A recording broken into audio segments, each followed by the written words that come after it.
मेरी प्रीतु बहुत अच्छी चाय बनाती है। बेटा प्रीतु, चाय तो ले आना। आई मम्मी।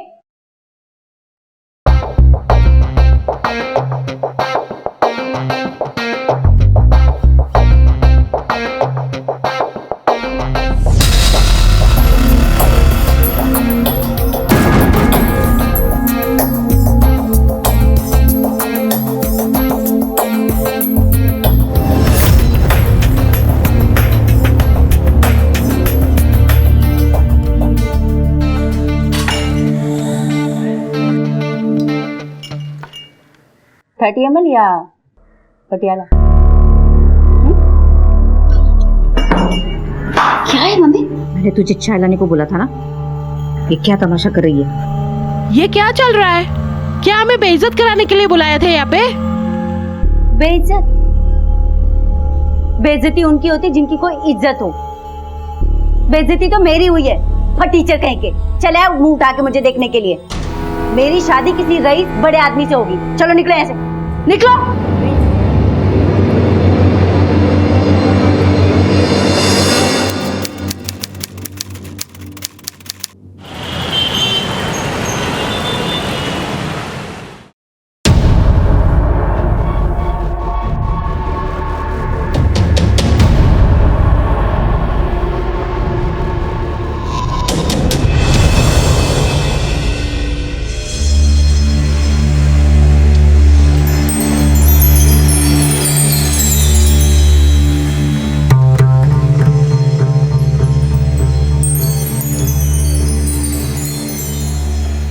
एक बार नजर मार के देख तो लो, कैसी लग रही? तो हमेशा की तरह बम लाग रही है।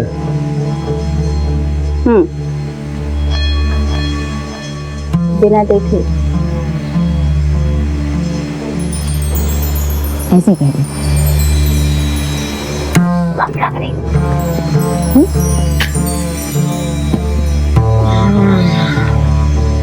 क्या बात है, आज बड़ा मूड में लाग रही है। कुछ चाहिए क्या तुझे? चाहिए नहीं, देने वाली हूँ। बिल्कुल थारे जैसा लौंडा, बाप बनने वाला है। सच? मुझ हमारे प्यार की निशानी मेरे पेट में बैठ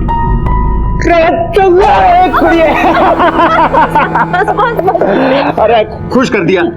अब देखना, और सबको पार्टी दूंगा। पहले तो गैंग वालों को लड्डू खिलाऊंगा। फोन करता हूँ अभी। बस बस, जरा खुश मत हो अभी, धीरे बोलो। वैसे भी तुम्हारे बहुत सारे दुश्मन हैं, पिंटू पांडे। बात तो सही कह रही है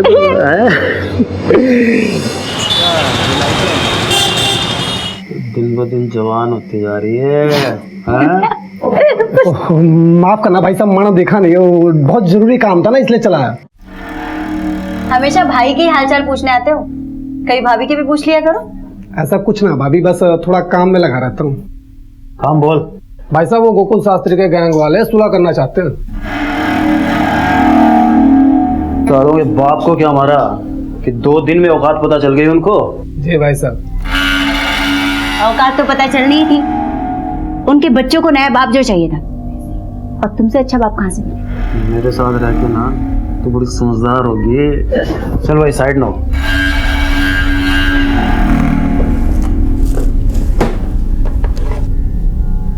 अरे प्रीतो, हाँ ये रख, और मैं बच्चों का नामकरण करके आता हूँ। ठीक है? जल्दी आना, राजमा चावल बना रही। बबन तू भी आ जाना। तो ठीक है, चल भाई।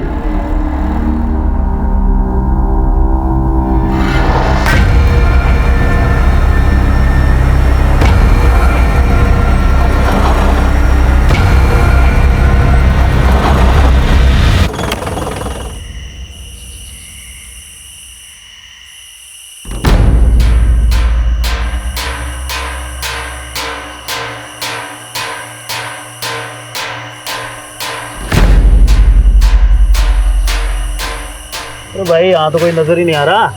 हाँ भाई साहब। कहाँ है तेरे गोकुल शास्त्री के आदमी? फोन लगा थाना को।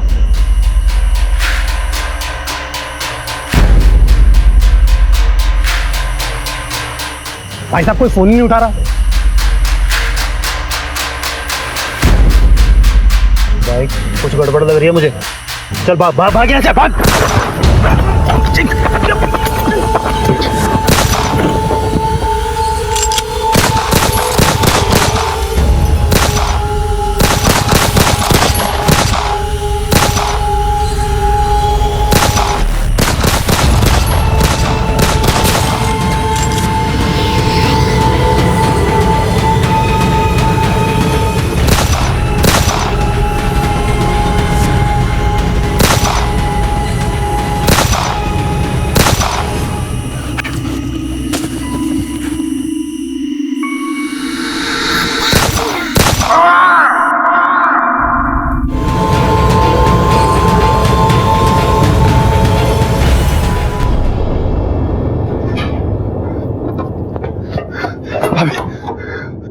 पुलिस ने पिंटू भाई को गोली मार दी।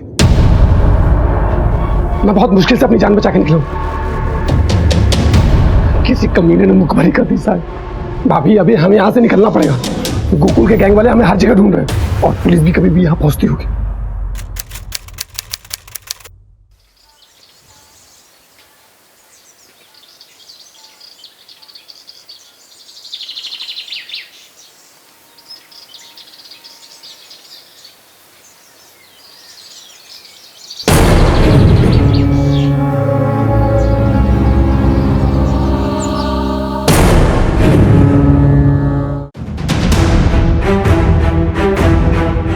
सर जैसे हमने बॉडी को देखा वैसे ही आपको कॉल करके बुलाया। साइड हटिए, साइड दीजिए, साइड दीजिए। लड़की की उम्र कुछ 18 से 20 साल लगती है। सर पर गहरी चोट लगी है। किसी ने बहुत बेरहमी से मारा है इसे।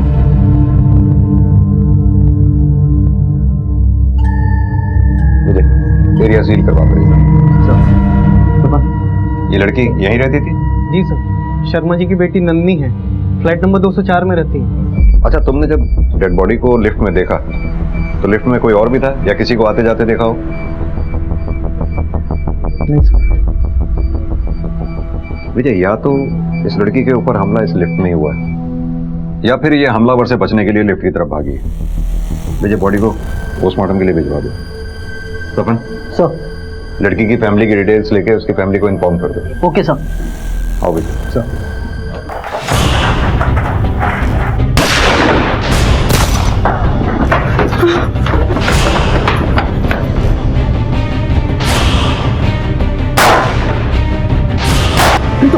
भाभी चलो यहाँ से निकलना पड़ेगा।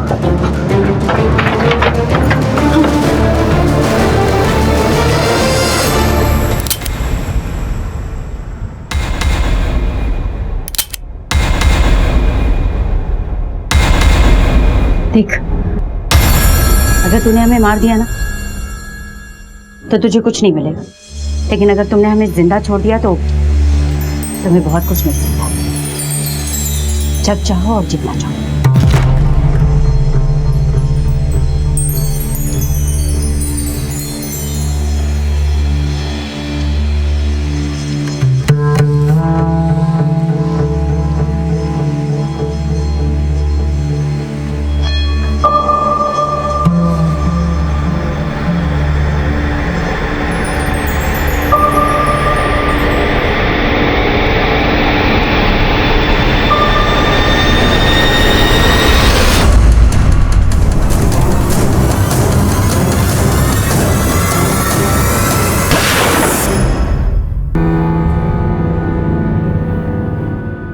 क्या हुआ ऐसे क्यों बोल रही? जान है तो जान।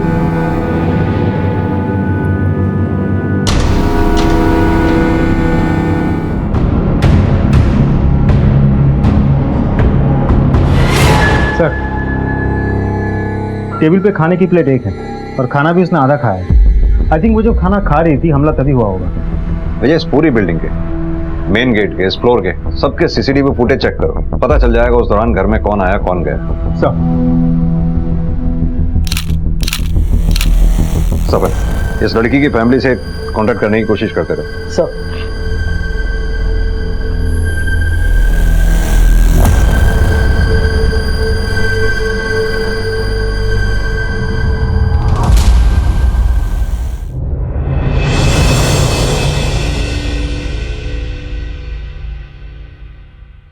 थैंक यू भाई।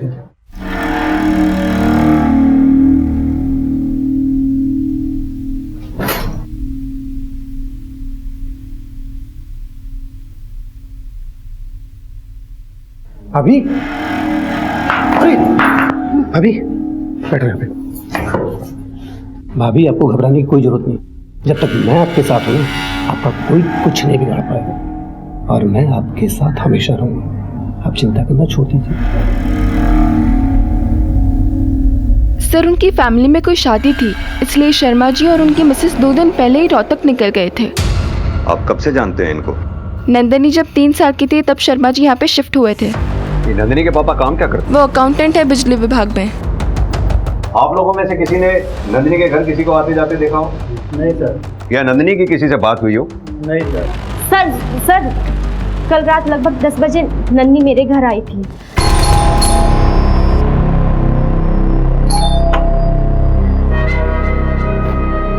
अरे नंदिनी, सॉरी दीदी इतनी रात को आपको डिस्टर्ब किया। वो मेरे पास सुबह सैलेड के लिए खीरा नहीं है, अगर आपके पास है तो दे दीजिए ना प्लीज। हाँ मैं लाती हूँ। सर इतनी प्यारी और जोली नेचर की लड़की के साथ ऐसा कुछ हो सकता है? मुझे तो यकीन ही नहीं हो रहा है।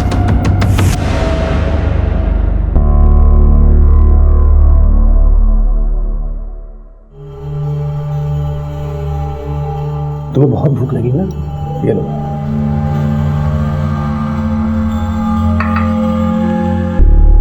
तू मेरा कितना ध्यान रखता है ना।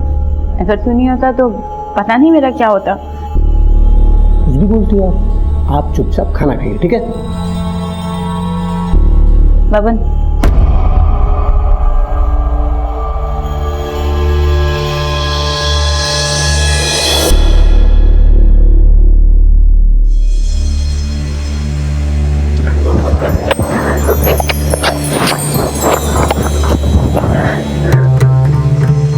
अब मैं तेरी भाभी नहीं, और मैं अच्छे से जानती हूँ तो हमेशा से मुझे पसंद करता। भाभी तो सिर्फ मजबूरी पे बोलता था, दिल से तो मुझे हमेशा अपनी प्रीतो मानता था ना। क्या हुआ, इतना घबरा क्यों रहा? मैं भी तुझे हमेशा से पसंद करती, पर कभी कह नहीं पाई। लेकिन आज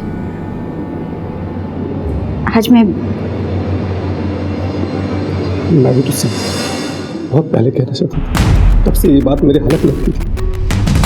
मैं भी तुझसे बहुत प्यार करता हूँ, तेरे बिना नहीं रह सकता।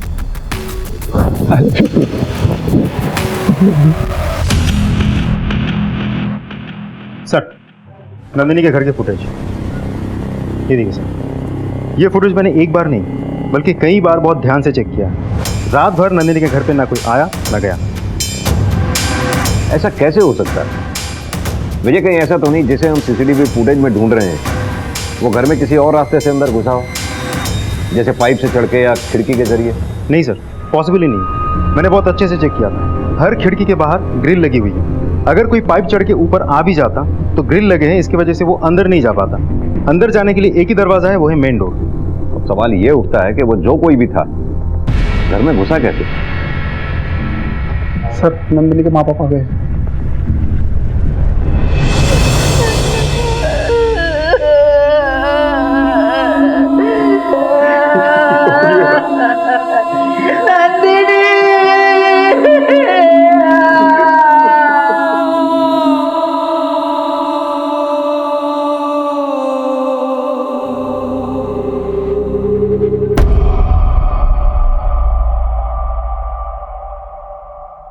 आप लोगों की किसी से कोई दुश्मनी या झगड़ा या नंदिनी का? सीधे साधे लोग हैं हम सर। हम किसी से क्या बैर लेंगे और किसी को हमसे क्या दुश्मनी रखी। देखिए, ऐसा भी तो हो सकता है कि नंदिनी जहाँ काम करती थी वहाँ किसी के साथ कोई झगड़ा हुआ। नहीं सर, ऐसा कुछ नहीं था। अभी 6 महीने पहले ही उसकी नौकरी लगी थी। पापा पापा मिठाई खाओ। क्या होता है? अरे खाओ तो मम्मा, आप भी खाओ। आज से हमारी सारी प्रॉब्लम दूर हो जाएगी क्योंकि मुझे नौकरी मिल गई है। क्या बात और वो भी पता है 2-4 हजार रुपए की नहीं, पूरे 50,000 रुपए की। आपकी बेटी काम कहाँ करती थी? आप लोग जा सकते हैं।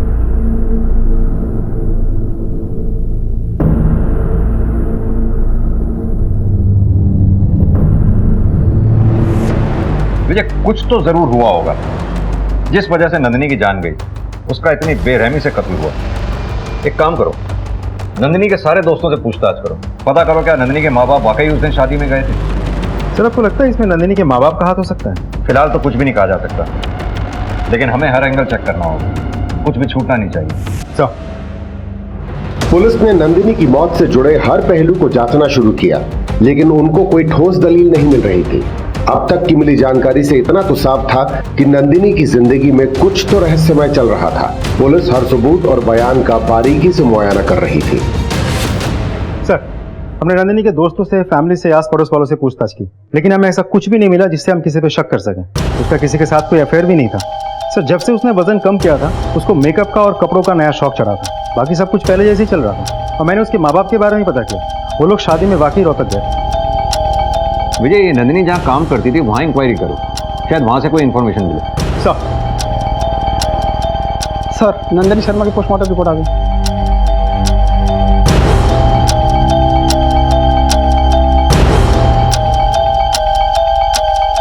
ये कैसे हो सकता है?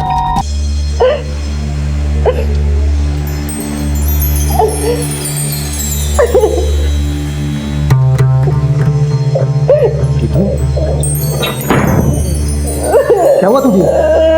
क्यों रो रही है? बोलना तो क्या हुआ? बोल जी क्या हुआ, क्यों रो रही है?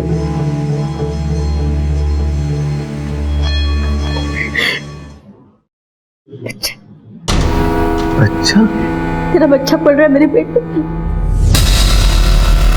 क्या मुंह दिखाऊंगी मैं दुनिया को? किसी और की विधवा और किसी और का बच्चा पेट में लिए घूम रही हूँ। एक दिन तू भी मुझे छोड़ के चला जाएगा, ये सोचकर डर लगता है। देख मेरी बात सुन, मेरे पर भरोसा, मैं तुझे और अपने बच्चे को छोड़ के कहीं नहीं जाऊंगा। मैं हमेशा तेरे साथ रहूंगा, मैं हमेशा तेरे साथ रहूंगा।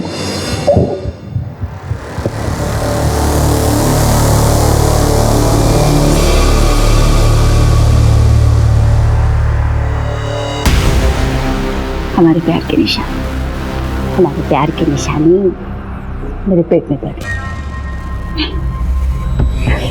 तो मेरी प्रीतो, क्या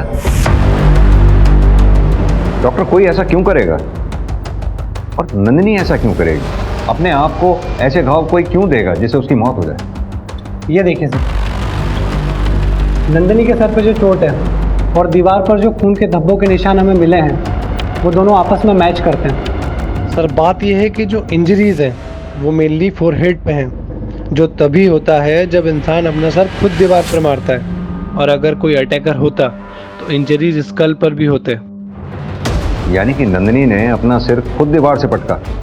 हमारी इंक्वायरी में जहाँ तक हमें पता चला है, नंदिनी ऐसी लड़की नहीं थी कि वो आत्महत्या कर ले, और ना ही उसे कोई दिमागी बीमारी थी। बिल्कुल कर सकता है सर, इन मेडिकल ड्रग्स की वजह से। जिस मात्रा में ये नंदिनी के शरीर में पाई गई हैं, उस हालत में इंसान कुछ भी कर सकता है। सर नंदिनी के माँ बाप ने हमें नंदिनी का जो विजिटिंग कार्ड दिया था वो तो फेक है, उस नाम की कोई कंपनी है ही नहीं, और उस एड्रेस पे जो बिल्डिंग का नाम लिखा था वो तो खंडर बन चुकी है।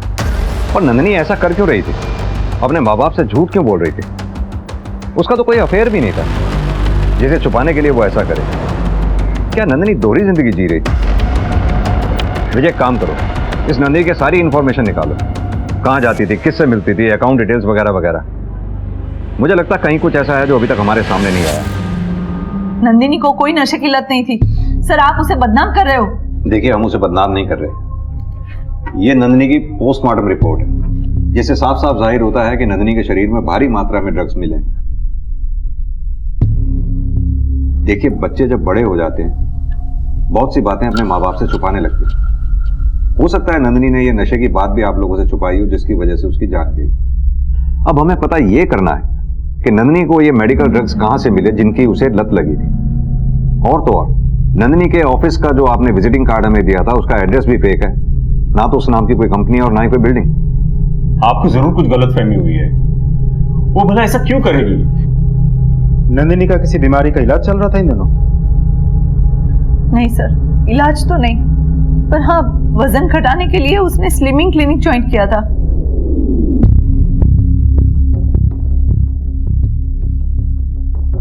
बारह किलो वजन कम होने के बाद 6 महीने पहले ही उसने वो छोड़ दिया।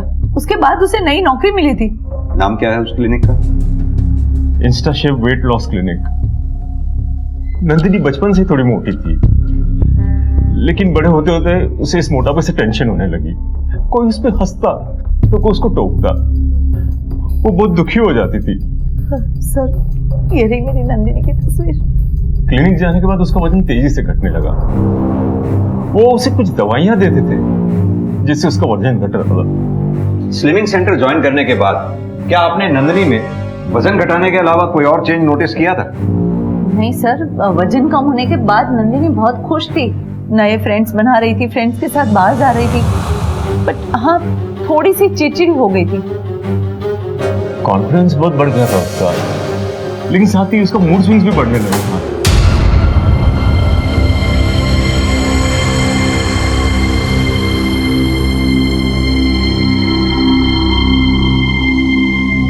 नंदिनी, क्या बात है बेटा?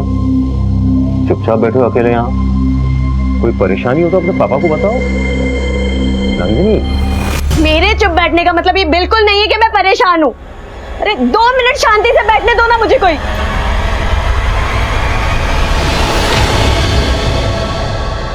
एक बात बताइए, ये नंदिनी का खर्चा कैसे चलता था? पैसे तो उसके पास होते ही थे। हमें लगा नौकरी कर रही है, वहीं से आ रहे होगे। कुछ समझ में नहीं आ रहा है वो क्या कर रही थी। भाई भाई ठाकुर ने फ्लाईओवर के पास बुलाया और बुलाया अकेले आने। रुक मैं कहूँ, मैं जाके आता हूँ। अपना ध्यान रखना और संभाल कर जाना। तू घबरा मत, पुलिस को पता भी नहीं कि हम कर रहे हैं, ठीक है? सर, नंदिनी के कॉल रिकॉर्ड के हिसाब से उसके बारे में खास कुछ पता नहीं चला, लेकिन उसके मोबाइल लोकेशन से हमें ये इन्फॉर्मेशन मिली है कि वो गुरुग्राम के सेक्टर 48 में अक्सर आ जाया करती थी, वो भी उस टाइमिंग पे जब उसके माँ बाप के हिसाब से वो जॉब पर होती थी। वहां ऐसा क्या था? Slimming clinic. कोर्स पूरा होने के बाद नंदी शर्मा इस एरिया में क्यों जाया करती थी? इस स्लिमिंग क्लिनिक का क्या राज है? सर, इस क्लिनिक के बारे में खास कुछ तो पता नहीं चला, लेकिन इतना पता चला है कि ये कंपनी 5 साल पुरानी है और दिल्ली एनसीआर में कुल मिला के 12 ब्रांचेस हैं और सारे के सारे ब्रांचेस बहुत अच्छा बिजनेस कर रही है। और हाँ सर, नंदिनी शर्मा के फाइनेंशियल डिटेल्स। सर, इसके हिसाब से नंदिनी की कोई फिक्स सैलरी नहीं थी, लेकिन फिर भी हर महीने 40 से 60 हज़ार रुपये कैश उसके अकाउंट में डिपॉजिट हो जाते थे। विजय, होना हो इस नंदिनी शर्मा का कोई ना कोई राज इस स्लिमिंग क्लिनिक से जुड़ा होता है।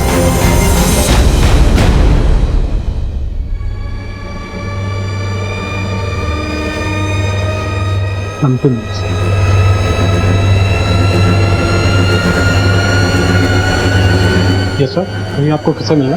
यहाँ का मैनेजर कौन है? उनसे मिलना है। Okay, 1 second.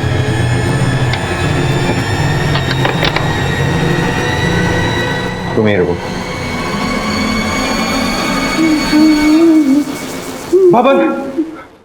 बबन मारा गया।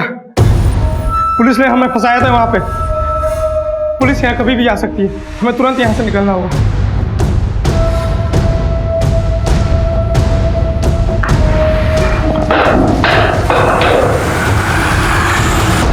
क्या दिक्कत है तेरी? क्या चाहता है तू? क्यों मुझे चैन से नहीं जीने देता? जब भी खुश होती हूँ, जब भी कुछ अच्छा होता है, सब खत्म कर देता है। मुझे जीने का हक नहीं है क्या? क्यों मुझे चैन से नहीं जीने देता?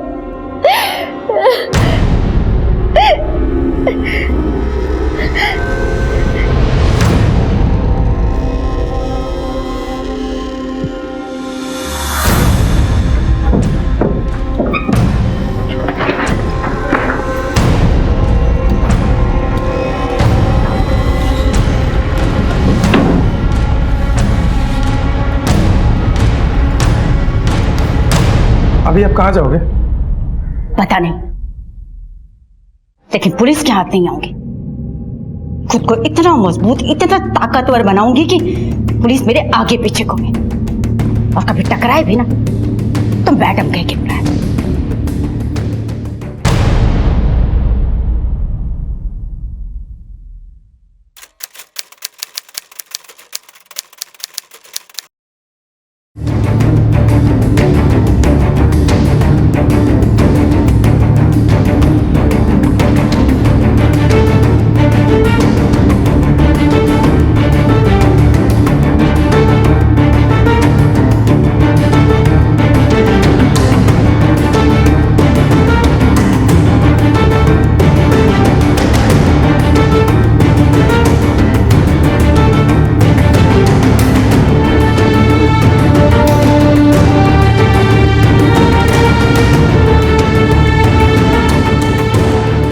बुजुर्गों के लिए घर दान करके मैं उन पर कोई एहसान नहीं करता, बल्कि मालिक ने मुझे जो दिया है वही मैं दूसरों को दे रही हूँ। ये वृद्धाश्रम मैंने अपनी माँ की याद में बनवाया। उनके आदर्श और वसूलों का मैं पालन करती हूँ और आगे भी करती रहूँ।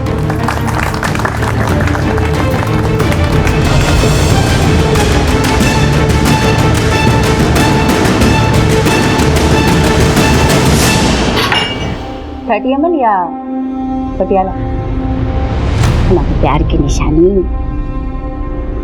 मेरे पेट में। ये रख, और मैं बच्चों का नामकरण करके आता हूँ। पुलिस ने पिंटू भाई को गोली मार दी।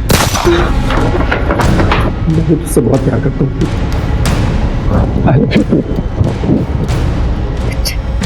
तेरा बच्चा पड़ रहा है मेरे पेट में।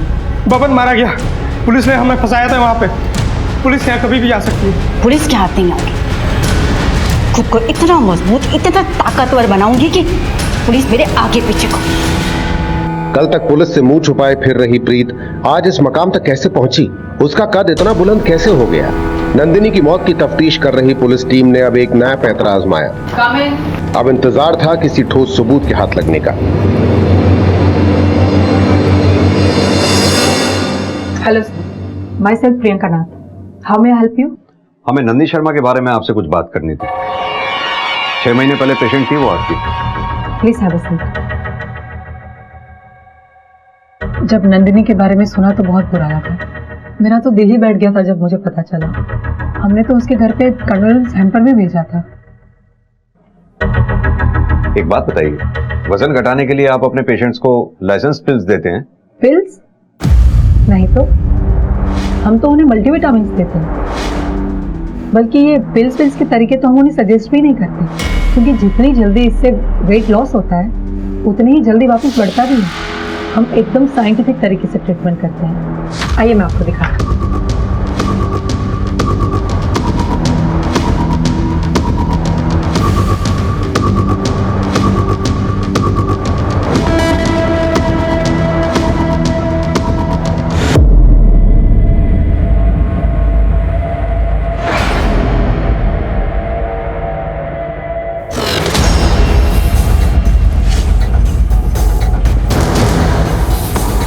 प्रियंका जी, आप हमें टेस्ट के लिए स्लिमिंग टैबलेट का एक सैंपल दे सकती थी? या श्योर, मैं अभी अरेंज कराती हूँ। थैंक मुझे क्लिनिक से रिलेटेड ऐसी कोई भी चीज हमारे हाथ नहीं लगी जिससे यह साबित हो कि क्लिनिक में कुछ गड़बड़ थी। सर, नंदिनी के मोबाइल लोकेशन के हिसाब से वो गुरुग्राम के सेक्टर 48 में अक्सर जाती थी, और ये क्लिनिक भी तो सेक्टर 48 में है। लेकिन इससे यह तो साबित नहीं होता कि वो गुरुग्राम के सेक्टर 48 में क्लिनिक में ही जाती थी। ये भी तो हो सकता है वो सेक्टर 48 में अपने किसी दोस्त के यहाँ जाती है। रही बात पैसों की जो उसके अकाउंट में डिपॉजिट होते थे, हो सकता है वो ड्रग पेडलिंग से रिलेटेड हो, तभी उसने उस दौरान पार्टीज में आना जाना शुरू कर दिया था। विजय, काम करो, नंदिनी के सारे दोस्तों से पूछताछ करो। सर,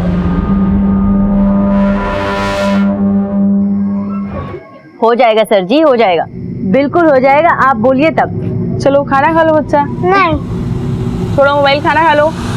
नहीं जाऊंगा। दिव्या, क्या बदतमीजी है ये?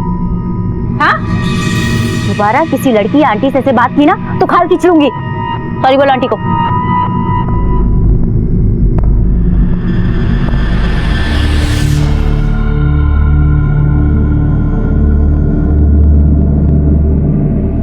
माय गॉड, बहुत सुना है इस क्लिनिक के बारे में। मेरा वजन भी कम हो जाएगा ना?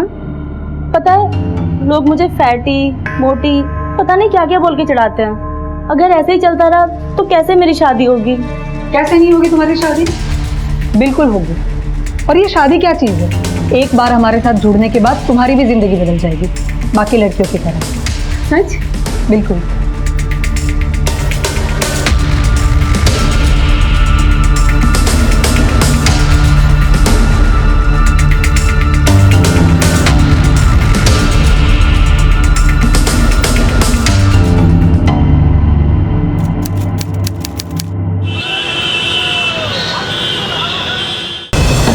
दरवाजा खोलो, खोलो, मुझे जाने दो, मुझे जाने दो, खोलो, प्लीज खोलो ना, खोलो,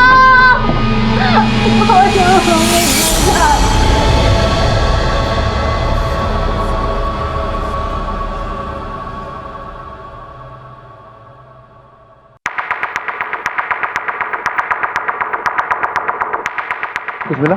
नहीं सर, अभी तक तो सब कुछ नॉर्मल लग रहा है, पर एक बात है जो मुझे थोड़ी सी अजीब लगी। वो प्रियंका किसी लड़की से दवाइयाँ खाने की बात कर रही थी और किसी छोटी पंजाबन से मैडम मैडम बोल के पुलिस के आने की बात भी कर रही थी। मैंने पुलिस को समझाकर वापस भेज दिया है।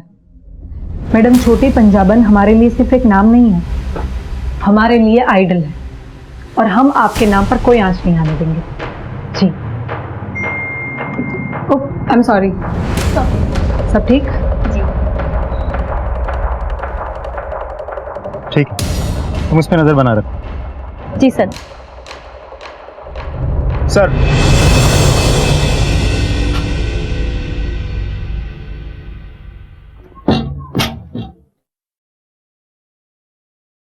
लो खाना खा लो।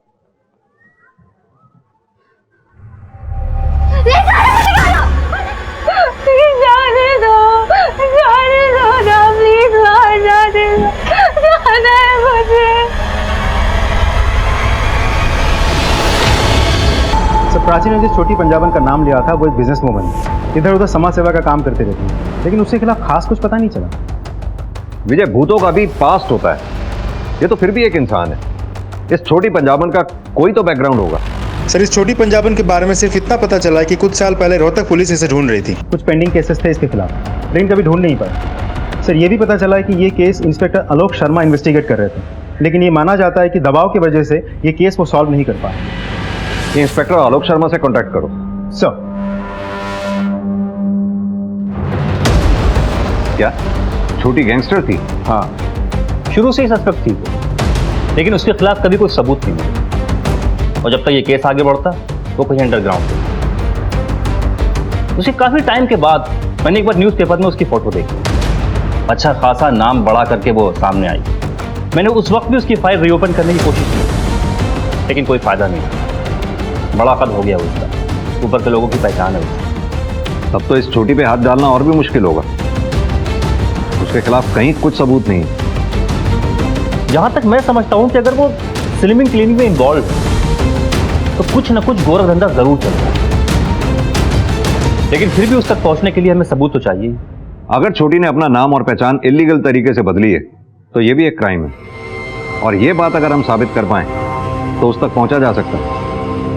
एक इंसान है जो हमारी मदद कर सकता है, आप उसे लेके जाइए, सब सच सामने आ जाएगा।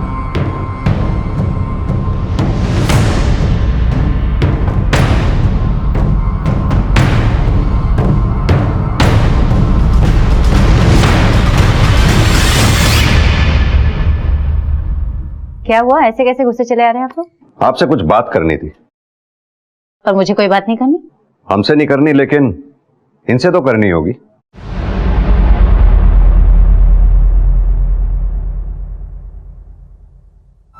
ये क्या तमाशा कर रही है? मेरी शादी किसी रईस बड़े आदमी से होगी।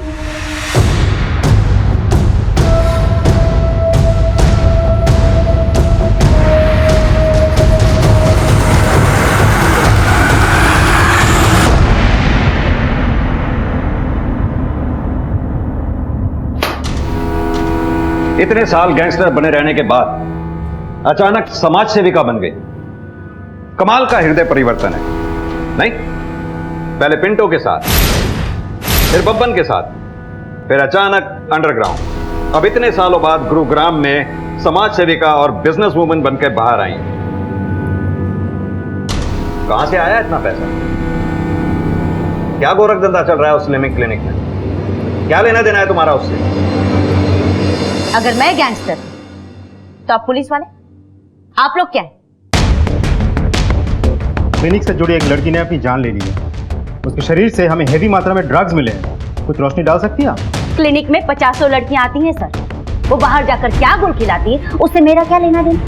और रही बात आपके सवालों की, तो उसके जवाब देना ना तो मैं जरूरी समझती हूँ और ना ही वो मेरी मजबूरी है। लेकिन हमारे लिए जरूरी है, क्योंकि ये बात तुम बहुत अच्छी तरह से जानती हो कि हम अगर अपने पे आ गए तो सच उगलवाई लेते हैं। 4 घंटे हैं तेरे पास सोचने के लिए। सोच लो, मर्जी से बोलोगी या आओ भगत करा के?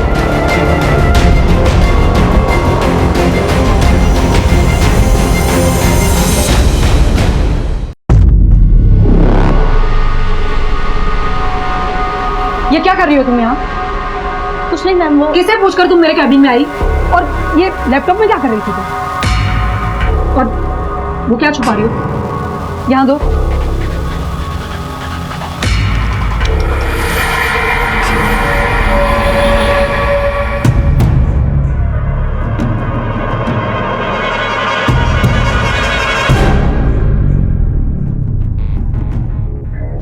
कि पुलिस वाले ना तो उस समय मेरा कुछ बिगाड़ पाए थे, ना अब बिगाड़ पाएंगे।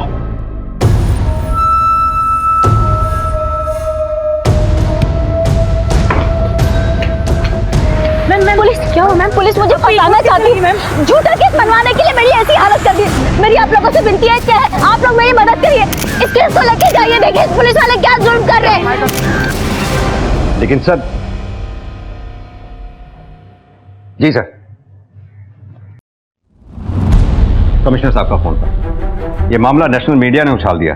ये छोटी पंजाबन बहुत चालू चीज निकली, गेम खेल गई हमारे साथ। अब इसे छोड़ने के अलावा हमारे पास कोई चारा भी नहीं है। सर, बाहर पूरी मीडिया जमा है। वो लोग इस केस को ऐसे दिखा रहे हैं जैसे कि गलती हमारी हो, और प्राची को भी क्लिनिक से निकाल दिया गया है। सर, कुछ समझ में नहीं आ रहा है हम करें तो क्या करें। किसी के खिलाफ हमारे हाथ कोई सबूत नहीं है। अब नंदिनी की मौत का राज खुलेगा कैसे? मैडम, मैंने ही आपको फ़ोन किया था।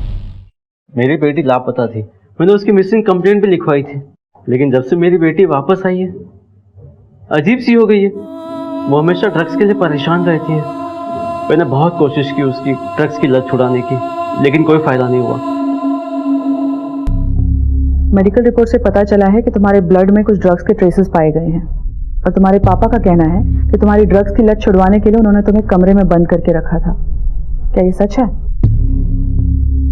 ये ड्रग्स की लत तुम्हें कैसे लगी? कौन देता था तुम्हें ये ड्रग्स?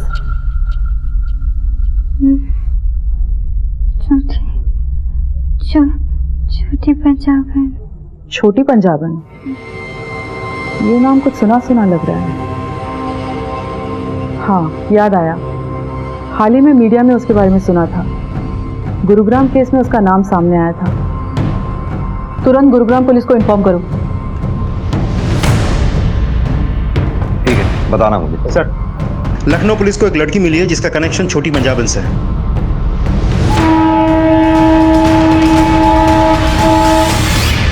कुछ साल पहले मैं अपने बॉयफ्रेंड के साथ भाग गई थी, क्योंकि मुझे पता था पापा नहीं मानेंगे। उन्हें वो बिल्कुल पसंद नहीं था, और पापा सही भी थे मैम। वो मुझे भगा कर ले गया और मुझे छोटी पंजाबन को बेच दिया उसने मुझे एक कमरे में बंद करके रखा और मुझसे जबरदस्ती धंधा कराने लगी। क्या हुआ? अरे पगली, तुझे मालूम नहीं, इस धंधे में ना पैसा ही पैसा है। दर्द होता है ना, चल ये कुछ दिन दवाई खा के काम चला ले, तो धीरे धीरे आदत हो जाए। ले ले ले। दवाई के नाम पे मुझे ड्रग्स की लत लगा दी। मैं बुरी तरह से फंस चुकी थी। दिन रात मैं वहां से बस भागने की प्लानिंग करती रहती थी। और जैसे ही मुझे वो मौका मिला मैं फौरन वहां से भाग के पापा के पास आ गई, लेकिन उस ड्रग्स की लत ने मेरा पीछा नहीं छोड़ा। स्वाति, इस छोटी पंजाबन के गले का फांसी का फंदा तैयार करने का समय आ गया है।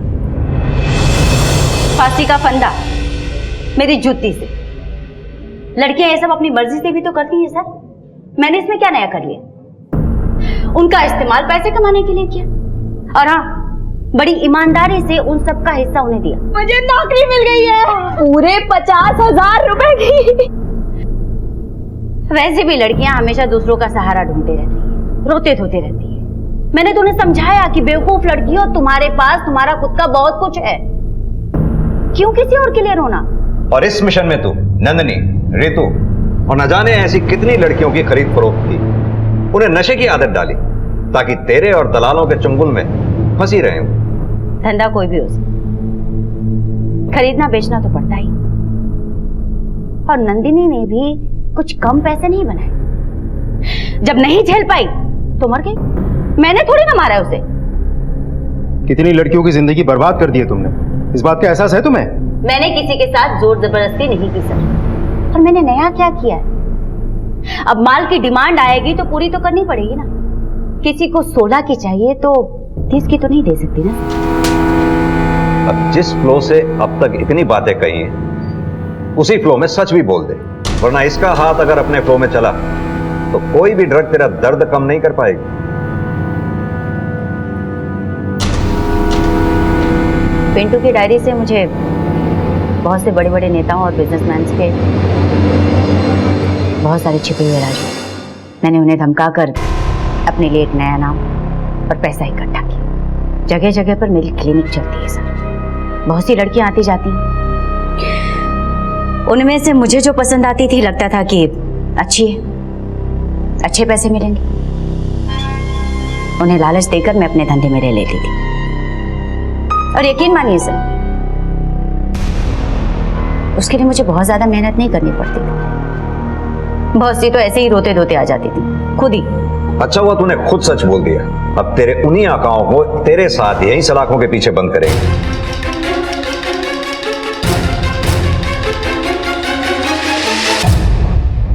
अपने सपनों के पीछे भागते भागते मैं ये भूल ही गई थी कि देर सवेर कहीं ना कहीं इनका अंत हो ही जाएगा। कुछ पाने के लिए कुछ खोना पड़ता है, इसका मुझे विश्वास था। लेकिन आज ये एहसास हुआ कि कुछ पाने के लिए मैंने अपना सब कुछ खो दिया।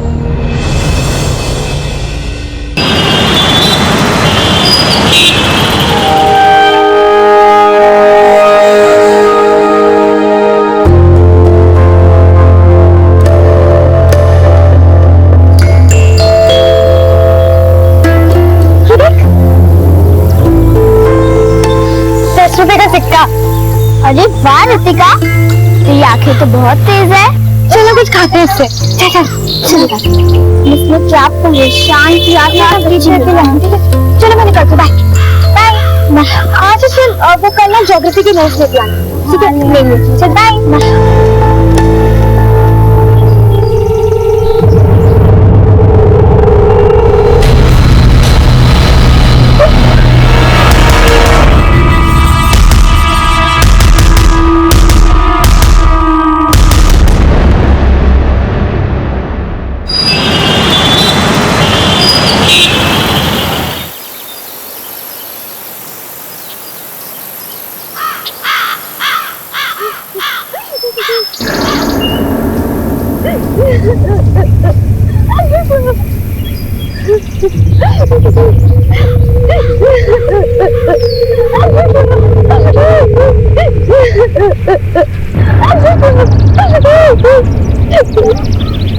कौन है उधर? कौन है उधर? कौन है?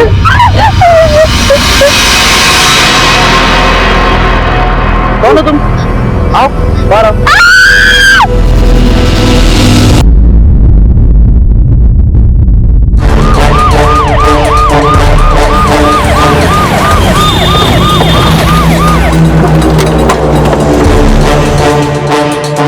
पानी भरने देखे तो आवाज आ रहा था रोने का है। हम बोले यार बिल्ली बुल्ली होगी कुछ, बात समझ में नहीं आया मेरे को। अरे बोले जाकर देखते हैं एक बार, देखो कहाँ पे है लड़की। अरे मैंने फोन किया था, ये इस जगह पे लड़की, वो देखिए।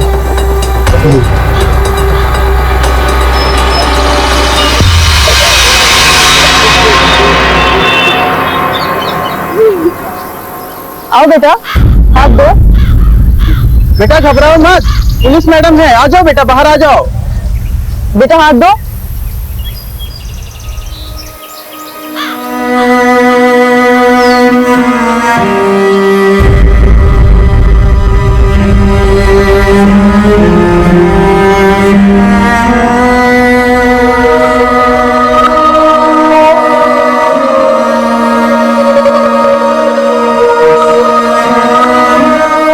बेटा आराम से उठो।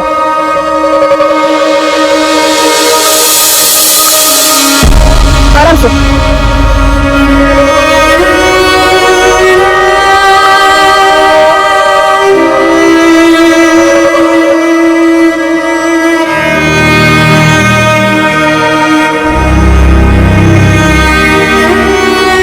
मैडम लगता है ये बेचारी देख नहीं सकती।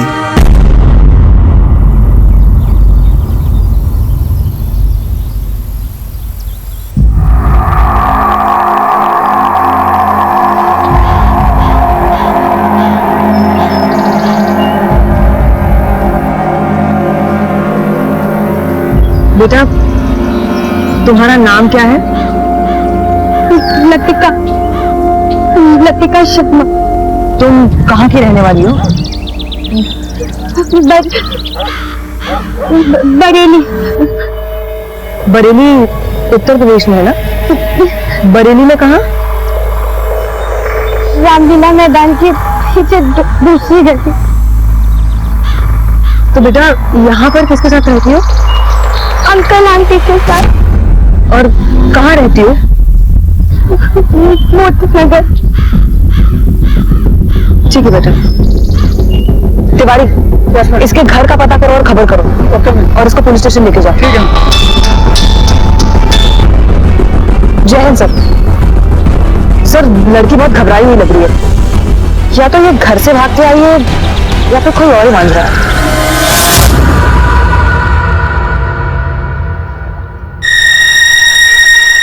आराम से। बेटा अब ठीक लग रहा है?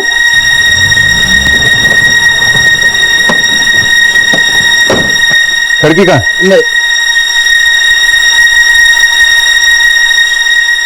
सर अब कैसी है? ठीक है सर।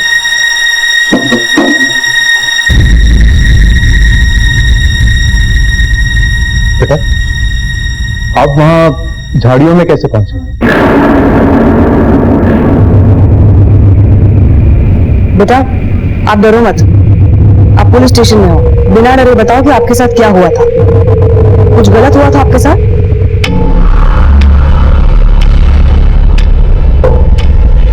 नहीं, हमारे साथ कुछ नहीं हुआ। हम बस घर से निकले थे और रास्ता भटक गए। बेटा आपके घर में कौन कौन है? सर सर तुम्हारी बेटी लतिका कहाँ है? घर पे बताया कि पुलिस आई थी सर। लतिका लतिका बेटी लतिका कहाँ चली गई थी तू? लतिका देख तेरी आंटी भी आई है साथ में। बेटा मैं सुनना आंटी।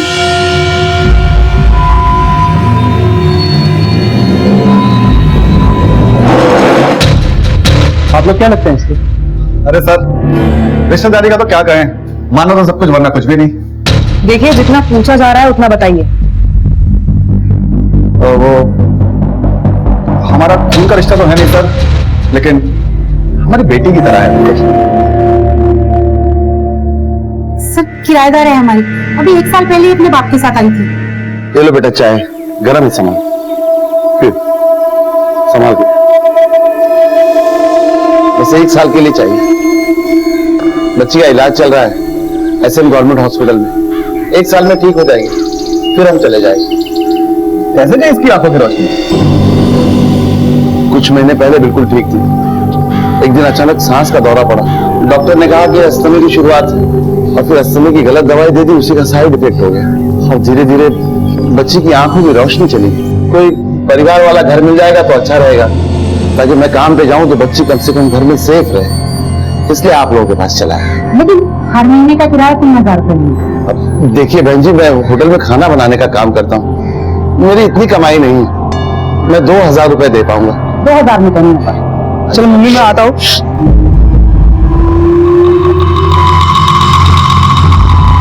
कौन है लोग? कुछ नहीं बेटा, वो हमारा कमरा पड़ा है ना खाली, बस उसी के लिए किराएदार आए थे।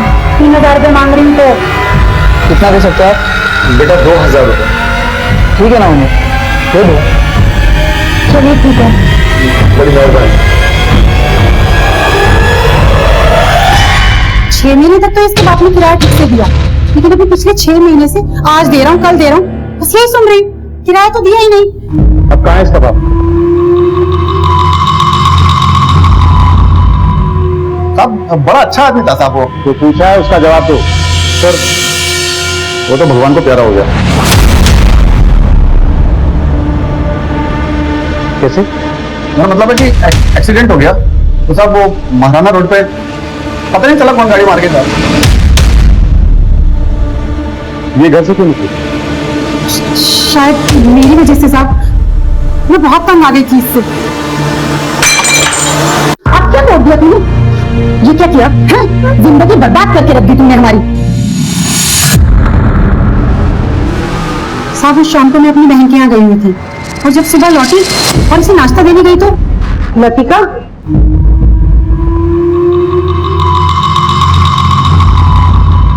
लतिका सर वो लगता है कि लतिका ने बात दिल पे ले ली, इसलिए। बेटा ये सच है? हाँ सर। शर्म आनी चाहिए तुम लोगों को। एक लाचार लड़की को इतना दुत्कारा कि वो घर छोड़ने के लिए मजबूर हो गई। अरे क्या बात कर रहे हैं सर, इतनी प्यारी बच्ची है। हाँ अरे दोनों में चन्ना चन्ना आंटी चन्ना आंटी। अरे बेटा अगर कोई गलती हो गई है तो मैं समझ के माफ कर दो और चलो अपने घर। चलोगी ना बेटा? आप इनके साथ जाना चाहती है? हाँ सर जी। ठीक है, तुम लोग ले जा सकते हो उसको, लेकिन अब की बार अगर शिकायत आई ना तो बात थोड़ी बड़ी हो जाएगी। नहीं तब कोई शिकायत नहीं आएगी, पूरा ध्यान रखेंगे इसका।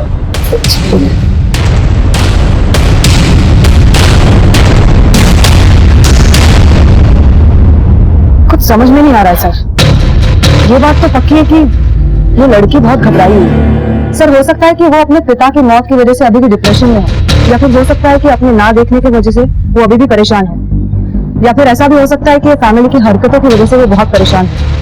Prabha, yes sir. एक होम फॉर चिल्ड्रन है सलामत, वहाँ एक साइकेट्रिस्ट है अमरीन, इस अमरीन को बच्ची के घर में भेजो। मुझे लगता है ये लड़की ट्रॉमा में है, बात अगर कुछ और है तो काउंसलिंग से सामने आ जाएगी। और हाँ, ये भी पता करो कि वाकई इसके बाप का एक्सीडेंट हुआ, और अगर हुआ था तो कहाँ हुआ था, उसके बरेली वाले एड्रेस पे भेजो। जी सर।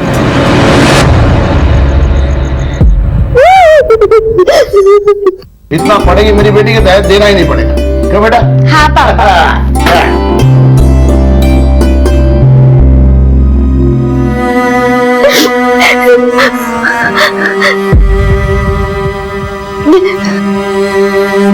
बेटा ये माता रानी का आशीर्वाद है, इसे हमेशा अपने पास रखना, तो कभी कोई मुसीबत नहीं आएगी।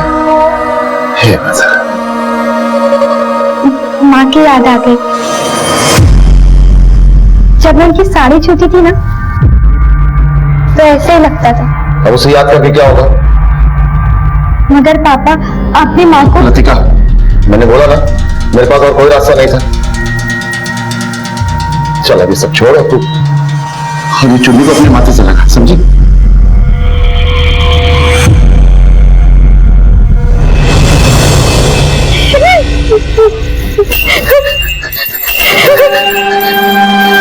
कौन है?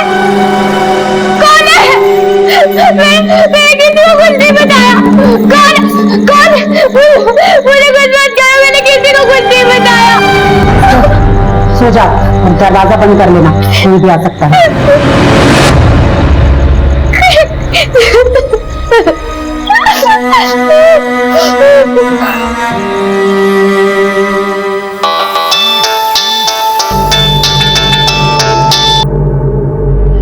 प्रभा जी बोलिए। वो मैं लतिका के बारे में बात करना चाह रही थी। जी मैं इसी के घर जा रही हूँ। देखिए मुझे हमें इस लड़की की बहुत फिक्र है। वैसे तो कोई केस लॉन्च नहीं हुआ है, लड़की देख नहीं सकती है, कम उम्र और बेसहारा है, घर से निकली और रास्ता भटक गई। इसके अलावा और कुछ है जो हमारे सामने नहीं आया। लड़की की बॉडी लैंग्वेज को देखकर लग रहा था कि कुछ छुपा रही थी वो, या कुछ कह नहीं पा रही थी। और लड़की के गायब होने के 2 दिन बाद वो मिली है। अब हम जानना चाहते हैं कि इन 2 दिनों में हुआ क्या और वो निकली थी। बेटा तुम्हारा नाम लतिका शर्मा है? देखो बेटा तुम्हें जुबानी बोलना पड़ेगा क्योंकि हम ये बातचीत रिकॉर्ड करेंगे, ठीक है? जी। तुम्हारे पापा का नाम क्या था? जी दिवाकर, दिवाकर शर्मा। देखिए बच्ची को बोलने दीजिए। कहाँ की रहने वाली हो तुम? बरेली। बरेली? देखिए आप लोग मुझे डिस्टर्ब कर रहे हैं, मुझे बच्ची से अकेले में बात करनी है। प्लीज आप लोग बाहर जाइए। नहीं मैडम, आपको जो पूछना है पूछ लीजिए, हम डिस्टर्ब नहीं करेंगे। आप लोग जा रहे हैं या हम पुलिस स्टेशन बात करें? बेटा लतिका घबरा मत है, हम लोग यहीं पर हैं। हाँ ठीक है, चलो चलते हैं। हाँ बेटा तुम अपने पापा से बहुत प्यार करती थी? जी। कैसे गुजरे वो? एक्सीडेंट हो गया था, एक गाड़ी ने उड़ा दिया था, गाड़ी वाला पकड़ा नहीं गया। पुलिस स्टेशन में रिपोर्ट की थी? नहीं। अच्छा तुम्हारी माँ? वो बचपन में ही गुजर गई, मुझे उनका चेहरा भी याद नहीं है।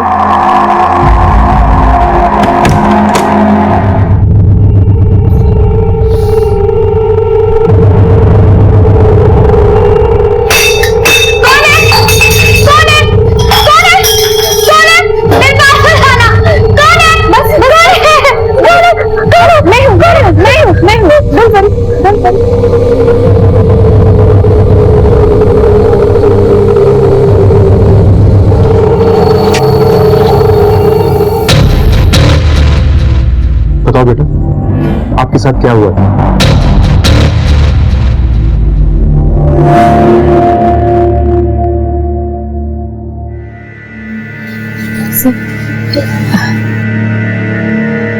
लतिका बिल्कुल भी मत घबराओ।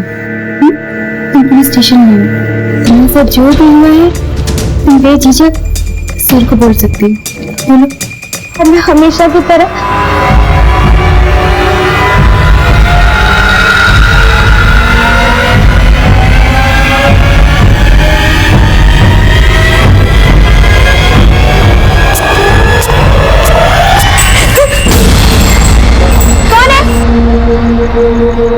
कौन है?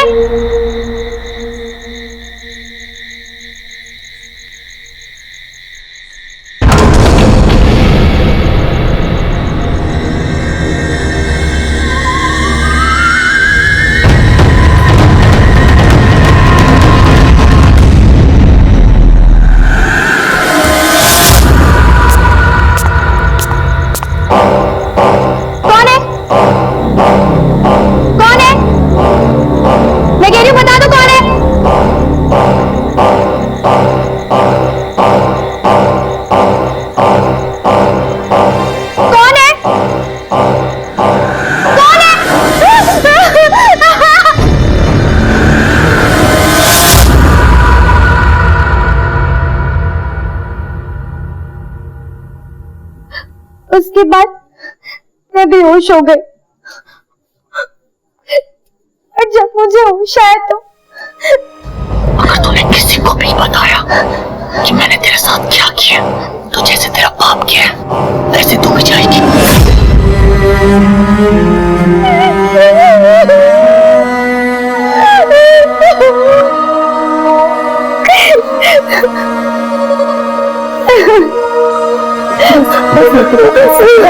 बस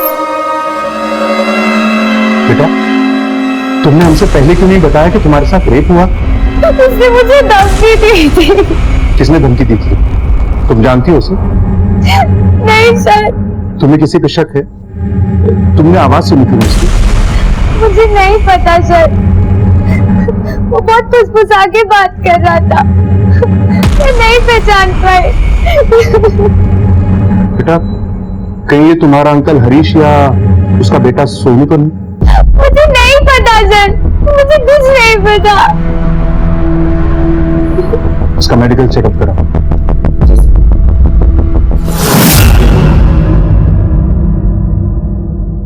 इस लड़की के गांव से पता करो, इसका कोई रिश्तेदार है क्या? सर लड़की का कहना है कि उसका कोई नहीं है, एक फादर थे जो अब नहीं है। लेकिन ऐसा तो हो ही नहीं सकता, कोई तो होगा, चाहे दूर का ही रिश्तेदार से। अगर इस लड़की को किसी अनाथ आश्रम या एनजीओ को सौंपना है तो इनमें से किसी एक का होना जरूरी है। Okay sir. और जिन लोगों के यहाँ ये लड़की रहती है वो लोग कहाँ हैं? सर अंदर बैठो। साहब हमारी बच्ची ठीक तो है ना? हमें बड़ी चिंता हो रही है उसके साथ। अगर एक भी नौटंकी वाली बात की तो इतनी सेवा करेंगे कि जब तक जिंदा हो सीधे से बोलोगे। लड़की घर से बाहर क्यों गई? साहब आप तो जानते हैं कि उसे दिखाई नहीं देता था, हो सकता है कि घूमने गई हो, रास्ता भटक गई हो। लड़की अकेले घर से बाहर क्यों गई थी? साहब मैं बताता हूँ, मेरी माँ ने उसे बाहर निकाला था।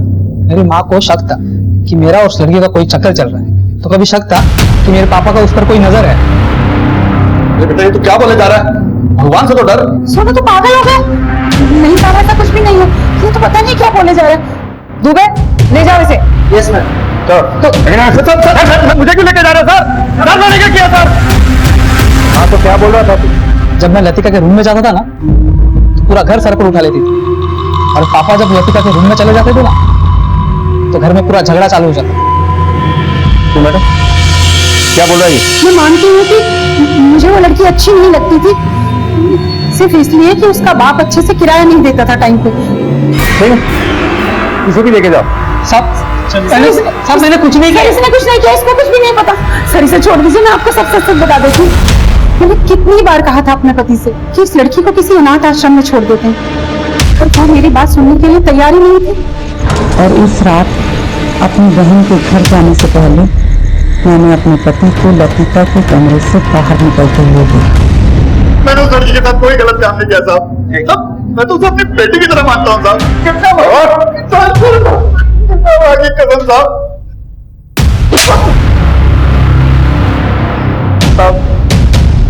मैंने उसे बहुत समझाने की कोशिश करी, वो पूरी तरीके से बिगड़ चुका था साहब। कौन? साहब मेरा बेटा सोनू, क्या कुछ नहीं किया उसके लिए साहब। उसे दिल्ली भेजा पढ़ाई लिखाई करवाने साहब, लेकिन वहां उसकी संगत बिगड़ गई साहब। संगत बिगड़ गई मतलब? वो नशा करने लगा था, पैसे चुरा के ड्रग खरीदता था साहब। उसके बाद जब मैंने थोड़ा सा सख्त होने की कोशिश करी, हमारा बेटा गली के नुक्कड़ पर ड्रग्स दे रहा था, दो और भी देख के मुझे देखते ही भाग गए। बेटा ये सच में ड्रग्स ले रहा था? हाँ मम्मी, पर पहली बार लिया, इसके बाद नहीं लूंगा। साहब ये ड्रग्स की आदत भी कभी छोटी है क्या? तेरा बेटा ड्रग्स लेता था या जुआ खेलता था, उससे हम बाद में निपटेंगे। चल ये बता, तेरे बेटे की लतिका पे नजर थी या नहीं? बोल। हाँ साहब ठीक, उसकी गंदी नजर थी साहब उस लड़की पे।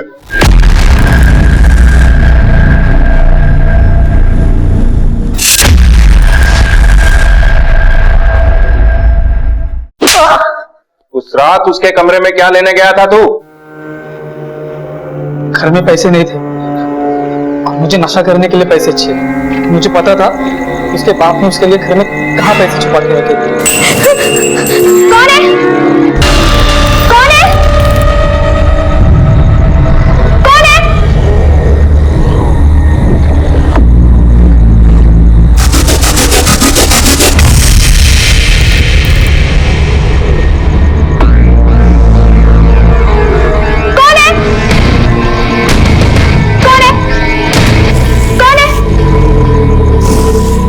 चोरी करने के बाद अकेली लड़की को देख के तेरी नीयत उड़ गई ना? नहीं साहब, मैंने ऐसा कुछ नहीं किया, और ये जब सब हुआ ना तब मैं दोस्तों के साथ बाहर, अब जब घर आया तब देखा कि माँ ने उसे धमकाया था।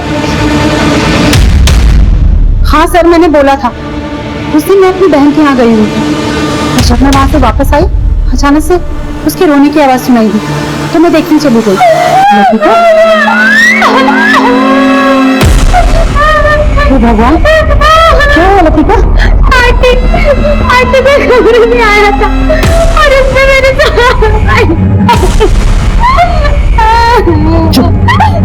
चुप एकदम। देख लतिका, सुबह होने से पहले यहाँ से कहीं ना कहीं चली जा, वरना तुझे ऐसी जगह छोड़कर आऊंगी कि तुझे खुद भी नहीं पता होगा कि तू कहाँ पर है, समझी? अगर ये जो कुकर्म तूने किया है ना, इसके बारे में किसी को बताने की कोशिश नहीं करनी। चुप कर एकदम। एक बेसहारा लड़की को तुमने घर से बाहर निकाल दिया, इसके साथ गलत हुआ और तुमने उल्टा उसी पे इल्जाम लगाया कि उसने कुकर्म किया। शर्म आनी चाहिए तुम्हें। हाँ सर, मुझे शर्म आनी चाहिए, लेकिन क्या करती, ये हादसा मेरे घर में हुआ था और मुझे शक था कि ये काम मेरे पति और मेरे बेटे का भी हो सकता है, और सर इसीलिए मैं पुलिस में नहीं गई। ले जाओ सभी लॉकअप में। पर सर मैंने तो सब कुछ बता दिया ना सर। पुलिस के सामने अब तक लतिका के बलात्कार के मामले में हरीश और सोनू के नाम सामने आए थे, लेकिन कोई ठोस सबूत हाथ नहीं लगे थे, इसलिए उन्हें हिरासत में रखा गया था। हरीश, सोनू और जमीन, तीनों के कॉल रिकॉर्ड चेक करो, पता करो कि जिस रात कथित रेप हुआ तीनों में से कौन कहाँ था। सर, ये लड़की की मेडिकल रिपोर्ट। एक बात और सर, बरेली पुलिस स्टेशन से खबर आई है, लड़की ने जो पता दिया वो फर्जी है। बरेली में ऐसी कोई जगह ही नहीं है।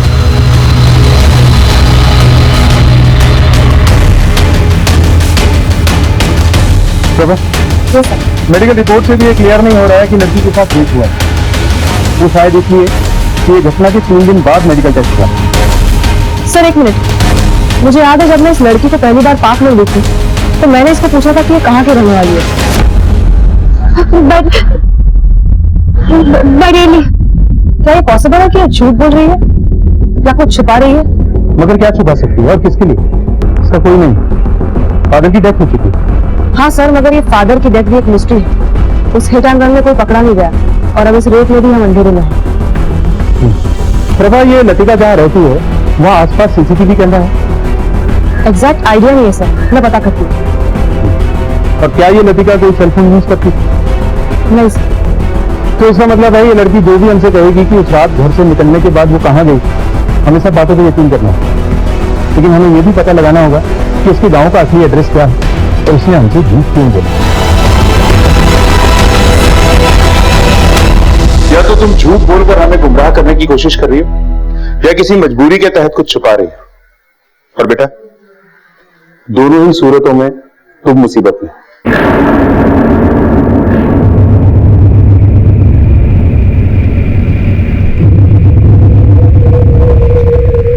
लतिका, हाँ मैं देखो, अगर किसी ने भी ना तुमको कोई भी धमकी दी है तो तुम सब सच सच बता दो। मैं हूँ तुम्हारे साथ, बोलो तुम। मुझे किसी ने कोई धमकी नहीं दी थी,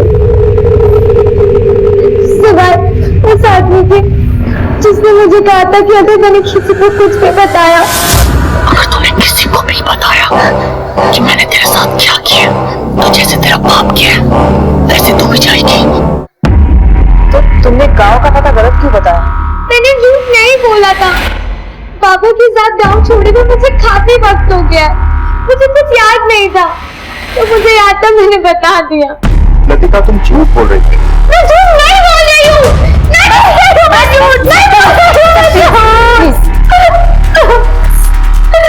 झूठ नहीं बोल रही हूँ।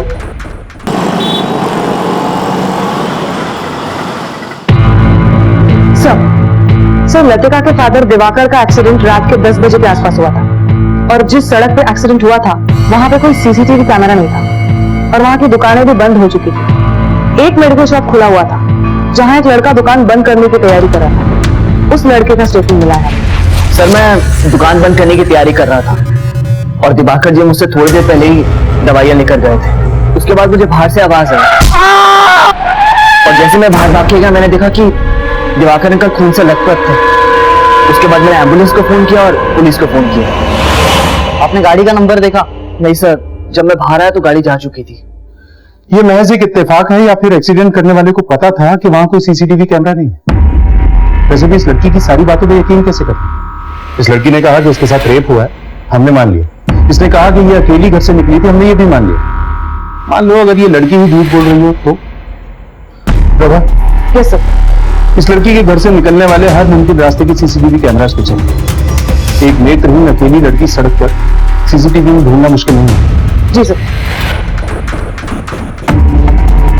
पुलिस को अब लतिका के बयान पे भी शक होने लगा था। लतिका के बयान को क्रॉस चेक करने के लिए उन्होंने एक एक सीसीटीवी को बारीकी से टटोलना शुरू किया। दिन रात की मेहनत के बाद पुलिस ने आखिरकार सच्चाई खोज ही निकाली। Prabha, yes sir. इतना तो साफ है कि ये लड़की सच बोल रही थी कि वो घर से अकेली निकली और रेप को लेकर झूठ बोलने की कोई खास वजह भी नजर नहीं आती। तो फिर ऐसा कौन है जो इनके घर में आया था?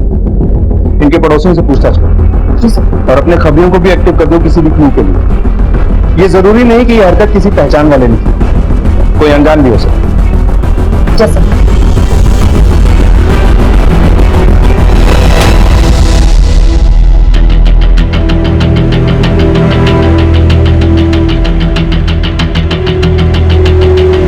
लड़की को देखा है? हाँ सर, इनके पिताजी हमारे यहाँ पे काम किया करते थे, लेकिन बाद में इनको निकाल दिया गया।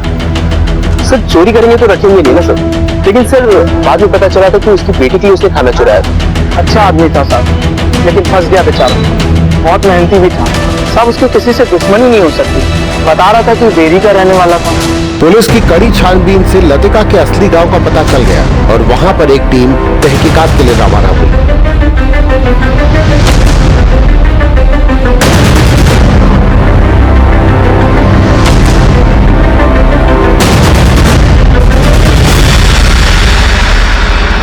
तो लतिका है, हमरे छोटे भाई की बेटी। इसी का बाप तो 2 साल पहले अपनी पत्नी को जान से मार के यहाँ से भाग गया था।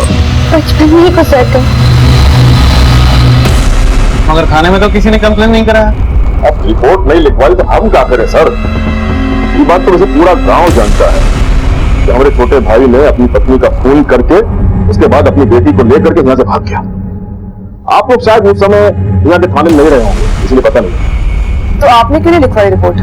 परिवार का मामला है, हम ये लिखाते कि हमने परिवार के छोटे बेटे ने अपनी पत्नी का खून कर दिया।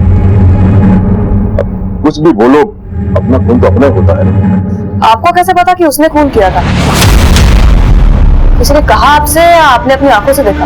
ये सब करते हुए सोहन ने देखा, हमने देखे। मैडम उस दिन जब हम बाजार से वापस आ रहे थे ना, तो चाचा जी के घर से आवाजें आ रही थी। तो मैंने खिड़की से झांक कर देखा, चाचा जी ने गुस्से में आकर चाची जी की हत्या कर दी। इससे पहले कि हम लक्ष्मी को अस्पताल पहुंचाते, वो मर चुकी थी। Okay, thank you. मैडम उड़ती हुई खबर ये भी है कि राजवीर ने ही लक्ष्मी का खून कराया था। राजवीर और दिवाकर के बाप ने जमीन के बंटवारे में राजवीर के बेटे सोहन और दिवाकर की बेटी लतिका को बराबर हिस्सों में बांट दिया था, जो कि राजवीर को नामंजूर था। उसका कहना था कि लड़की पराया धन होती, जायदाद के हिस्से में उसका हक नहीं होना चाहिए। मुझे इस केस की पूरी फाइल चाहिए। जी मैडम। अगर अभी तक किसी ने रिपोर्ट नहीं किया है तो अब थाना रिपोर्ट करेगा। लक्ष्मी के मौत की सच्चाई तो सामने आएगी और उसके खूनी को भी सजा मिलेगी।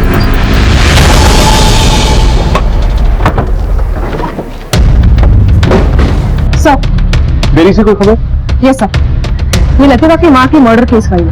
बेरी पुलिस का कहना है कि वो ये केस फिर से ओपन कर रहे हैं। इसमें उन सबकी तस्वीरें हैं। ये राजवीर, दिवाकर का बड़ा भाई, और ये सोहन, राजवीर का बेटा। ठीक है, इन सबको पुलिस स्टेशन बुलवा। पापा के साथ चलना कितना अच्छा लगता है, आपका नहीं लगता ना? ऐसे तुमको खुद कोशिश करनी पड़ेगी, है ना? ठीक है? हाँ? पापा नहीं, पापा, नहीं, पापा मुझे छोड़ के मत जाओ। पापा मुझे छोड़ के मत जाओ। लतिका,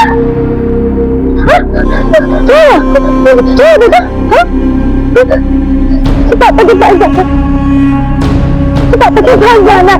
बस बस बस।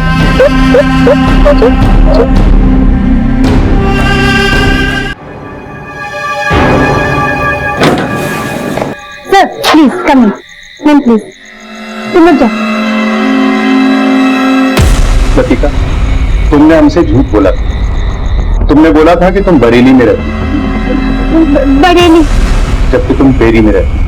और तुमने बताया था कि तुम्हारी माँ की मौत बचपन में हो गई, वो बचपन में ही गुजर गए। जबकि तुम्हारी माँ की मौत 2 साल पहले हुई थी और तुम्हारे बाप ने उसे मारा था। नहीं, ये झूठ है। यही सच है।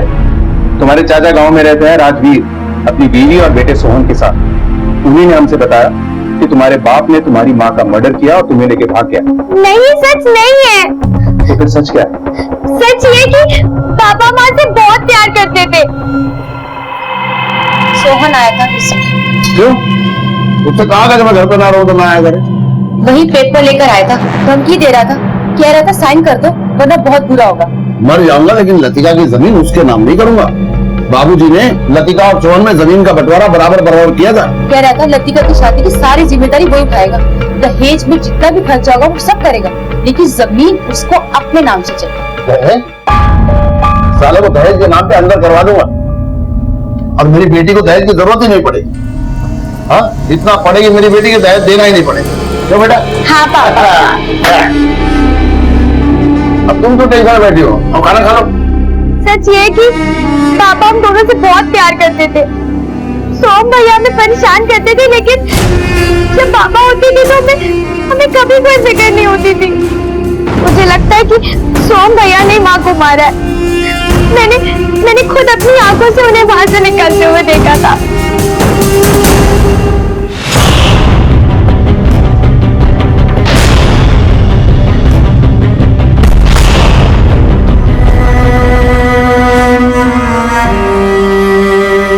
तो क्या जो तुम्हारे साथ हुआ वो भी सोहन है? मुझे नहीं पता। काश मैं देख सकती। पापा ने क्या क्या सपने देखे थे मेरे लिए, सब खत्म हो गया। अब नहीं जीना चाहती हूँ। लतिका, तुम चाहती हो ना कि तुम्हारी माँ के कातिल को सजा मिले, उसे सजा मिले जिसने तुम्हारे साथ ये सब किया? तो फिर तुम्हें हमारी मदद करनी, उस आदमी की महक को पहचानना होगा, किसी भी तरह की महक, गुटखे की महक, सिगरेट की महक या उसके पसीने की महक।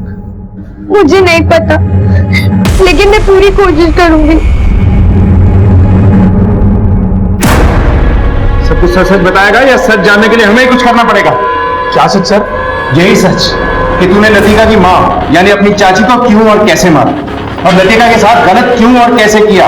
मेरे पापा अभी आते होंगे मुझे छुड़ाने, जब मैंने कुछ किया ही नहीं है तो ये ऐसे नहीं बढ़ेगा। जरा इसकी अच्छी तरह से धुलाई करो। सर बताता हूँ सर। सच याद है सर, पापा ने दिवाकर चाचा को कई बार समझाया कि वो जमीन मेरे नाम कर दे, पर चाचा अपनी जिद पर अड़े हुए थे। तो पापा ने मुझसे कहा कि मैं चाची को अलग से समझाऊं। चाची, मुझे इसमें लतिका की साइन चाहिए। मैंने आपसे कहा था उसकी शादी की जिम्मेदारी मैं लेता हूँ, मैं करता हूँ दहेज का इंतजाम। मुझे कहा था ना, तेरे चाचा यहाँ पे ना हो तो यहाँ आना नहीं।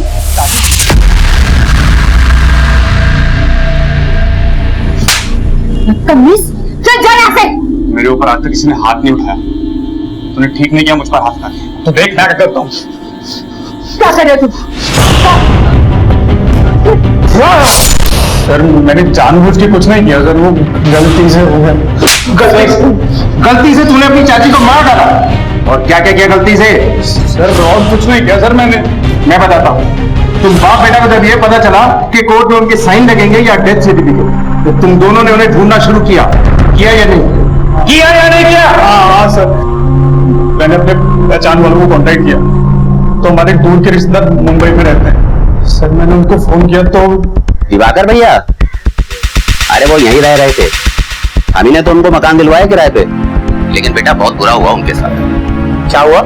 अरे उनकी बेटी है ना लतिका, उसे अस्थमा का प्रॉब्लम हो गया था, इलाज भी चल रहा था यहाँ पर। लेकिन बेटा डॉक्टर ने न जाने कौन सी गलत दवाई दे दी कि उसकी आंखों की रोशनी चली गई। क्या मतलब? मतलब ये कि अब वो देख नहीं सकती है। फिर तुमने उसे ढूंढ निकाला और अपने चाचा को एक्सीडेंट करके मार डाला।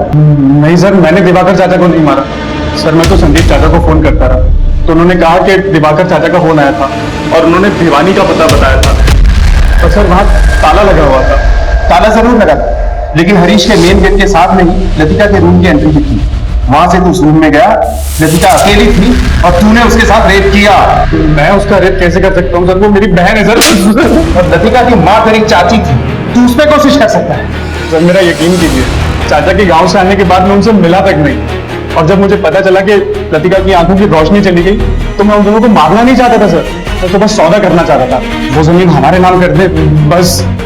लतिका की मां की हत्या की गुत्थी को पुलिस ने सुलझा ली है। एक अनोखा तरीका खोज निकाला गया।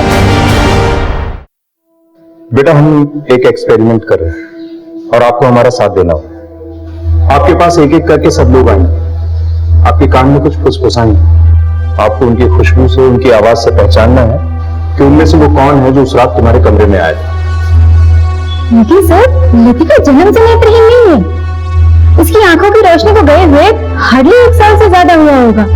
इसकी वो इंद्रियां दूसरे फिजिकली चैलेंज लोगों की तरह स्ट्रॉन्ग नहीं हो सकती है। और फिर सर, लतिका को फिर से मेंटल ट्रॉमा में डालने की क्या जरूरत है? क्योंकि हमारे पास और कोई रास्ता नहीं, हमने सारे तरीके अपना लिए, बस यही एक तरीका बचा है। ऊपर से ये बच्ची देख भी नहीं सकती, लेकिन लतिका तुमको देखना होगा। अपनी सारी शक्तियों को इकट्ठा करके तुम्हें पहचानना होगा कि तुम्हारा मुजरिम कौन है।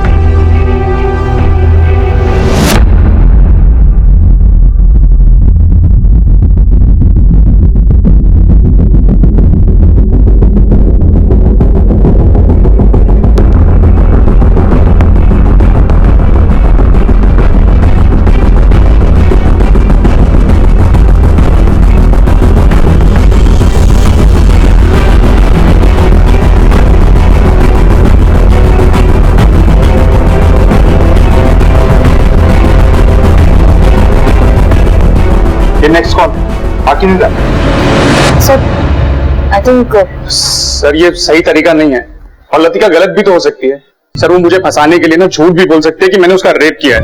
चुपचाप अंदर चला जा, वरना लतिका की गवाही के बिना ही तुझ पे केस चला दूंगा। अंदर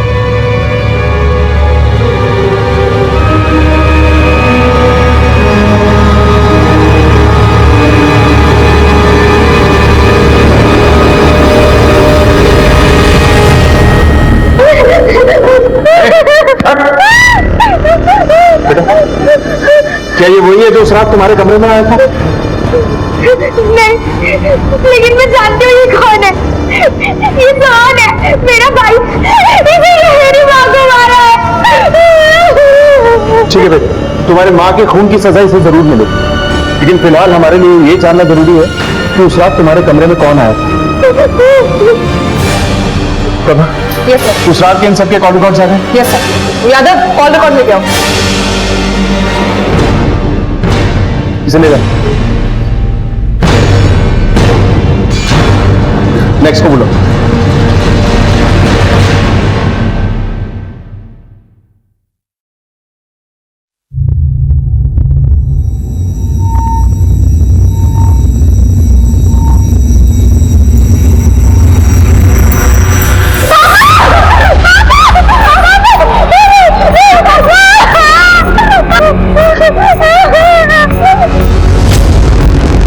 देखिए सर, लतिका से जरूर कुछ गलती हुई है।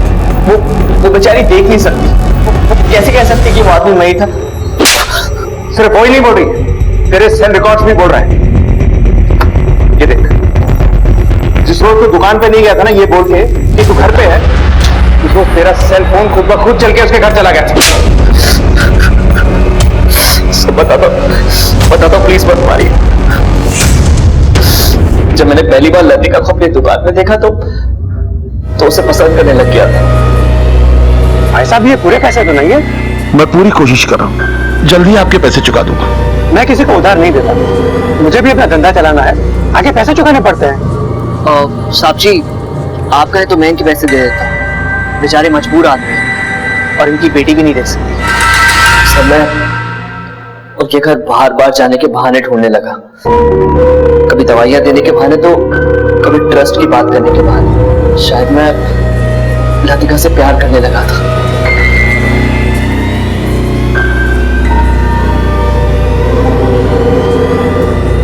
मुझे उसे देखने का दिल कर रहा था, इसलिए मैं वहां गया था।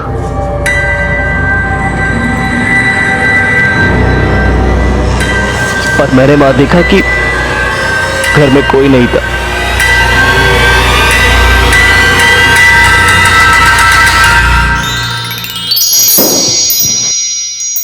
कौन है? मैं कह रही हूँ बता दो कौन है?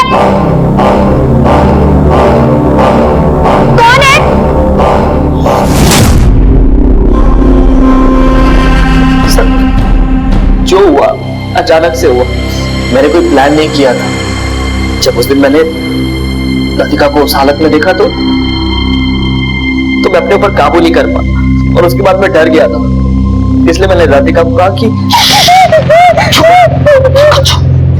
अगर तूने किसी को बताया कि मैंने तेरे साथ क्या किया तो मैं दोबारा आऊंगा और ये सब तेरे साथ दोबारा करूंगा। सर, मैं लतिका से माफी मांगने के लिए तैयार हूँ और अपनी गलती का पश्चाताप करके उससे शादी करने के लिए भी तैयार हूँ। तू चाहे तो किसी की भी जिंदगी बर्बाद कर दे, और जब बात तेरे ऊपर आएगी तो सोचेगा दूसरों के बारे में। तू शादी करना चाहता है? शादी नहीं, हम तो बारात भी निकालेंगे तेरे।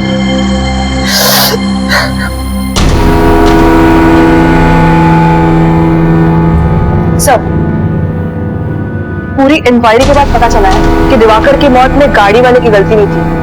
दरअसल दिवाकर को चक्कर आ गया था और वो सड़क पे गिर पड़ा था और फिर गाड़ी ऊपर से गुजर गई। और लतिका वो कैसी है? सर, लतिका ने कॉलेज जाना शुरू किया है और अमरीन की देखरेख में अच्छा रिकवर कर रही है वो।